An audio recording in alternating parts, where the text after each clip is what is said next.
Alright, buti bukas na ang SM. Grabe, ang tagal ko rin hindi nakabalik dito. Ang dami namang turon nito.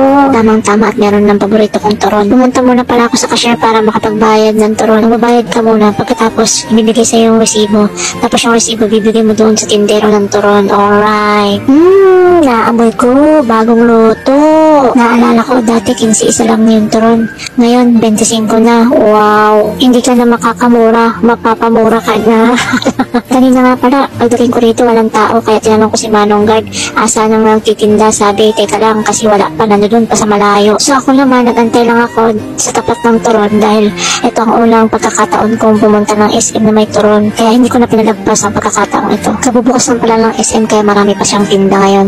This is it. Salamat kuya sa turon. Tara na guys, uwi na tayo at malapit ng umulan. Natatakam na ako. Gusto ko nang kainin yung turon kaso mamaya na lang pagdating ko na lang ng bahay. Bilang ka ng 1, 2, 3, boom.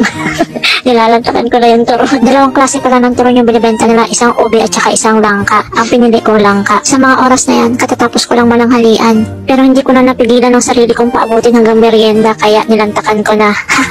Kaya ngayon ako'y magpapaalam muna. Hindi ko kasi malasahan tong kinakain ko kakadaldal eh. Kaya follow me mga madlang person sa susunod na chika minute ko. Okay, bye!